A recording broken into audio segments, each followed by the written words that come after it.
So back in September 2018, we heard of a case out of Dallas where you had a brother by the name of Botham Jean, and he was killed by a Dallas police officer named Amber Guyger. And when we initially heard the story that she walked into the wrong apartment and killed the brother, we all thought that was strange. And then we end up seeing a video that Bunny shared with the world of Amber Guyger walking back and forth. And we don't know the full context of everything, so we're talking to Bunny today. Bunny, thank you for joining us on the show. Absolutely. So Bunny, walk back to that time with us. Did you hear the actual shot? How did you get the video? I did hear the actual shot, and that's what prompted me to go outside and actually start recording the video. I heard everything prior to. Some things I'm not at liberty to speak about, but I did hear the actual gunshots, and I heard a male's voice say, "Oh my God, why did you do that?" And then that's when I went outside. My video actually started about 60 seconds after the actual shooting took place. In your estimation, how many shots you heard? 2. 2 shots. Mm-hmm. Okay, so let's talk about the Southside Flats apartments. Okay. So Botham Jean, was he on the 4th floor? He was on the 4th floor. And then Amber Guyger, she lives on the 3rd floor at the time. That's correct. Okay. So is there any way, shape, form, or even possible for her to confuse his apartment with her apartment? No, I wouldn't see how. The elevator, the garage, the hallways, everything is marked with what floor you're on. And had she had come from the garage, she would have had to walk down 2 pretty long hallways to get to his door. So she would have passed plenty of indication to let her know she was on the 4th floor. Okay, it was also stated that when it initially happened, that she stated that she saw the door kind of ajar. Could those doors be ajar for any reason? No, the doors close automatically. They're firefighter doors. They close as soon as you release them. I've never had the door over there stay open at all. Now, have you seen Amber Guyger at all prior to this incident? No, I had never seen her before. What about Botham Jean? I've seen him in passing, yeah. You seen him? Did you speak to him here and there? Just hi, how are you type of deal. I never had a real conversation with him. But based on your interaction, does he seem like a good guy? Yeah, he was very, very friendly. He always seemed, when I did see him in passing, he seemed to have good energy about himself and be in good spirits. So after you heard the shots, you saw her going back and forth at the time period. Was she calling 911? Who was she talking to? From what I could hear, it did not sound like she was making a police call. It sounded like a personal call. It was just a lot of crying, a lot of hysterics. She was just pacing back and forth for at least 7 minutes, according to my video, at least 7 minutes. And she was on the phone crying. It didn't sound like, from what I could hear, it didn't sound like she was calling the police. So did you think that she was crying because, oh, shoot, or do you think she was crying because she felt she made a mistake? Honestly, I don't know. I felt like she was just extremely emotional is what I got from it. She just seemed very hysterical. Did she, in the process of the phone conversation, did she mention anything that she was trying to render aid? No, I never verbally heard her mention that. And like I said, I physically seen her walking back and forth, so she wasn't rendering aid. Okay, so all the police and medical personnel arrived. What was the initial conversation that you heard when they arrived? I heard them kind of pull her to the side and say, "You're doing too much." I did hear another police officer take her cell phone from her. And I know that they took her back over to the actual scene where I'm assuming his body was laying. They did not remove her from the scene. And that's pretty much what I heard when the police arrived. So after everything, ended, you had this video. I mean, what was your mindset when you saw this video? Like, I know you watched it a couple of times. I did, and I actually didn't take the video with any, I didn't plan on uploading it at all. I actually didn't upload the video for 2 days until after the actual shooting. The next day, I'm looking on the news, looking on social media, trying to figure out what was going on. And I see a conflict in the story. I see that what she was saying was completely contradicting to what I had seen. So that's when I made the decision to go ahead and upload the video. I was hesitant. I didn't want that attention on myself, but I kind of felt compelled to do something. So I went ahead and uploaded the video, just because I knew what was on my video was contradicting to what she was saying happened. So once you uploaded the video, it's up on social media. Who was the first person to start contacting you when it went viral? A lot of people, a lot of celebrities contacted me. Every news station I can think of contacted me. A lot of people contacted me claiming to be Botham's either classmates or cousin or somebody. And I actually was able to get in contact with a legitimate cousin of his. She put me in contact with Allison, Botham's mother. She put me in contact with Lee Merritt. And then I was able to kind of get my information over into the right hands. Okay, so all the media outlets that start contacting you, was it local and then also national outlets? Yes, both. Now, what was the overall theme from the local media and also the national? I mean, did they just want to know information or they were trying to put words in your mouth? I mean, what was their overall theme? They all wanted permission to use my video, first and foremost. The majority of them wanted to speak with me. They wanted to do interviews with me. And I actually did do one interview, only under the basis that I would be able to view the interview before they were able to publicize it. They actually chopped up my words a little bit in the interview. They mixed stuff up. They kind of made it seem like I was sympathizing with Amber, saying that she was hysterical and she regretted they kind of made it look like I was defending her. So I did not give them permission to go ahead and air that interview. And after that, I didn't speak with anybody else. So when you viewed that interview, you took time out to try to share the story. How did you feel once you was watching them literally propagandize, a very, very serious event that you witnessed? I knew from that moment that I should not speak with anybody else. I knew how they were trying to play this. They were trying to use me as a piece to the puzzle to try to justify what she did. Me being the only witness that was willing to come forward. They wanted me to be on her side. And that made that I just shut down completely. I didn't speak to nobody else. I didn't take any more calls, no interviews or anything like that. So after that, you shut down the media, which is a wise, wise decision. In this space that we're talking today, that, there's a lot of propaganda against our community coming from those outlets. We call it the white media because they are literally towing the line of white supremacy. And we need to, speak to our community about these issues. Mm-hmm. So after all of that happened, when did the police, Texas Rangers, etc., start coming to speak to you? The very next day, and they came consistently every day for at least 2 weeks straight. Okay, now you say consistently, you say once a day, twice a day? Once a day, every day for about 2 weeks. Did they ever tell you that you would maybe help them with their investigation? What were they asking? Yeah, they told me that they would appreciate my help within the investigation since I did witness more than others. They wanted to know what I witnessed, where I was standing, where I took the video from, what I heard, both before and after the shots. And I did speak with the DA. I did hand over my video to the DA. But once it just got very repetitive, they started asking me the same questions every single day. And that kind of made me feel like they were trying to get me to change my story or try to, set me up in a negative light. So I just completely stopped talking to them as well. So when you felt like you wanted to stop talking to them, was it because you were starting to feel criminalized? Yes. I couldn't understand. I couldn't make sense of it, why they wanted to have the exact same conversation every single day. And I did get a feeling like they were trying to get me to give a different answer, and they were trying to pressure me to say something that I said differently yesterday. And at that point, I just discontinued any type of communication with them. Now, outside of the local police, and also I know the Texas Rangers got involved. Did it get even higher than the Texas Rangers? Yes, the DA, and also I was visited by the feds as well. I asked them why they wanted to speak with me. They weren't able to tell me why. They weren't able to tell me whose orders that they were following to come speak with me. So I didn't communicate with them at all. Okay, so when you say feds, what organization the federal government visited you? That's another reason I didn't speak with them. They just told me that they were the feds. That's literally what they said to me.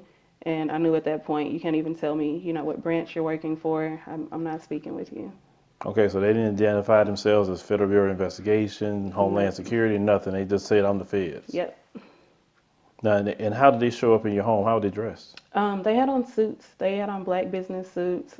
They denied me any business cards. They denied me any. They didn't. The one gentleman did give me his first name.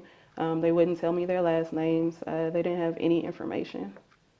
Well, wouldn't that be real strange to say you're doing an investigation, you don't know who these men are, they don't give you a business card, they don't give you anything. How do you know they were actually feds? That's just what they said, and that's why I did not speak with them. Okay, so they harassed you basically for about, you stayed about 30 days? Yes, yeah. Okay. So after all that happened, how did your personal life go, like with your employment, etc.? Well, people within the community, I guess, found out where I was employed at, and they started harassing the company. They were posting to my company's Facebook page, calling, emailing the corporate office, telling them I'm a radical, I'm anti-police, I'm a black extremist, all this type of stuff. And my employer actually fired me for that. I threatened to go to the media over it, and they actually took it a step further and blacklisted my credentials. So my credentials are no longer valid in the state of Texas. Okay, well, since they took that measure, let's talk about a few things. The so-called, the people, and I'm using that very loosely, so-called people, they labeled you as a radical. Are you a radical? I'm not a radical. Are you a black extremist? I'm not. Not at all. Okay, so who do you feel these people are that called your company? People that disagree with me uploading evidence against Amber. Okay, so this company that did this to you did they even hear like your side of the story? They did. They gave me a chance to explain myself, and they simply told me they didn't want their company associated with a high profile case. And because of that, they were letting me go. Okay, so what's the name of this company? I'm not giving up the name. Okay, so Texas is an at-will state, so they At will unfortunately, termination. Yeah. unfortunately, they can get away with that. So they blacklisted you. How did they blacklist you? I actually got my credentials from this company while working for them. I also acquired credentials. I was working. It's a pharmaceutical company, so they were able to blacklist my credentials because they were the ones that issued it to me. Okay, was your credentials through the state of Texas? Yes, Okay, in the kind of way you can appeal that? I'm in the process of it, and that's why I couldn't give you the name of the company. I'm in the process of appealing that now. Okay, so how did it hurt your income by blacklisting your credentials? Well, tremendously. Getting fired, I mean, my income stopped coming in 100%. And then trying to get, other jobs, I don't have the credentials anymore. So I would either have to take way less pay, about half of what I was making with my credentials, or I just have to go into a completely different field. Now, as you looking for jobs, people kind of recognizing your face a little bit Hmm. due to them putting your information out there. Do you feel safe here? No, not at all. Did you have any incidents to say, I think I need to move around? Only online. Online only. There's been a lot of, I guess, bullying, maybe harassment via Instagram, Facebook, stuff like that. I haven't had any physical incidents. Okay, what did they say to you online? Kind of the same things that I was telling you they were posting to my company. There were a few threats. I did get a few threats from people saying they weren't going to leave any witnesses behind, telling me I needed to watch my back and stuff like that. Okay, and these are like troll accounts or these are actual people accounts that did this? I did my fair share of digging. A few of them are legitimate accounts, and a few of them were troll accounts as well. Okay, so after you're dealing with harassment, you being felt like you're being criminalized for something you had nothing to do with at all, they found a way to take away your job, take away your credentials. They literally put you in a space like you killed Botham Jean. Hmm. So explain to us just kind of like where you're at today with all this. Today I'm just taking it one day at a time, just trying to deal with everything. In addition to losing my job over this, I'm also an entrepreneur. I had gotten to the point where I was generating income from Instagram with my clothing brand. They deleted my personal account where I initially uploaded the videos. A few days later, they deleted my business accounts as well, from both Instagram and Facebook. So I'm dealing with that. I'm trying to rebuild my followers back up with my business. And that's where I'm at today. I'm just in a state of rebuilding right now. Okay, so Facebook, no, Instagram, which is owned by Facebook, they decided just to take down your accounts. And they sent me an email telling me that my posts were against the community guidelines. My business account, I don't understand that. It's a clothing brand. There's nothing posted on there except clothes. But they told me it was against their community guidelines, and they deleted the page. Because based off what you told me, that clothes is not against the community guidelines. So were you selling like lingerie or something? No, mostly T-shirts. Okay, T-shirts. Did the T-shirts have any like curse words No. or? Okay, so what it's at least sounding like to me, there's retaliation because they have a direct link. Facebook do direct link with a lot of these law enforcement agencies, so they wanted to probably just harass you, and unfortunately, Yeah. that way. So you have what, a website now? Or how are you promoting your clothing line now? I'm just trying to rebuild everything. I started from scratch. I also started randomly experiencing problems logging into the back end of my website during this time. So I deleted that website. I'm just starting from scratch right now. And no, my website is not back up yet. Not back up yet. And from what I saw, you also had a GoFundMe. I do. One of my ex-coworkers from the job that they let me go, my manager, she watched me go through all of this. She knew what was going on with me. She wanted to do something to help me out, so she actually started a GoFundMe for me. She's since then handed it over to me, but yes, she did start a GoFundMe for me. Okay, so no matter what amount someone gives throughout the world, it goes directly to you, correct? Yes, it does. Okay. And the moment you get your clothing line site or whatever you want to, post it at, let us know because we'd like to share it on our community tab, and Okay. because we want to do everything we can here to, people throughout the world, because we have a lot of people watching throughout the world, could also purchase, from you as well. Okay. Yeah, I absolutely will. So, as an American citizen, you know, that done the right thing, how do you feel when you see your government, because the police, Texas Rangers, allegedly feds, their representation of your government, how do you feel knowing that they're coming down on you and you did nothing to no one? I just feel ostracized. I feel belittled, and unfortunately, I'm not surprised. I didn't think it would go any other way. She has received, Amber has received so much support from her community, and I feel like I didn't receive the same. She's the one that actually pulled the trigger that murdered somebody. I'm the one that tried to help put a murderer behind bars. Um, and it just seems like it went, she got so much support and I got none. Which is honestly why I made the decision to start speaking up. I actually didn't come forward about anything I was experiencing till about maybe a month ago. During the beginning of December is the first time I really spoke out about this. And I kind of felt compelled to speak out about it. I just felt I was doing more damage to myself staying in the shadows opposed to just coming forward. Well, the beautiful thing about, speaking up and people knowing your story, because some people didn't even hear from you. And the great thing is, Sister Lisa Cabrera and Sister Kimberly from the True Royal family told me about, you. And even though it was just ironic that we was trying to contact you and they had the contact, so it was beautiful.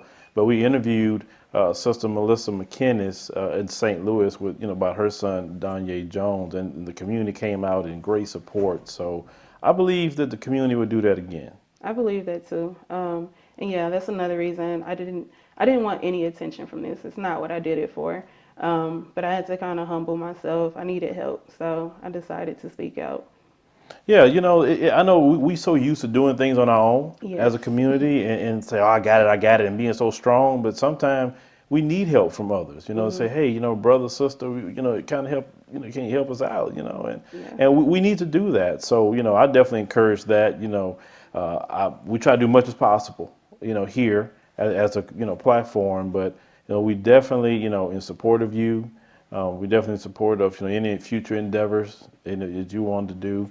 And if you want to tell the world, something that maybe we didn't touch, there's people all over the world, many, countries watching, what would you tell them? Just not to be scared to speak up and to do it sooner than later. If you have something that you need to say, to just speak up. That's as simple as it is. That's what I would tell them. Speak up.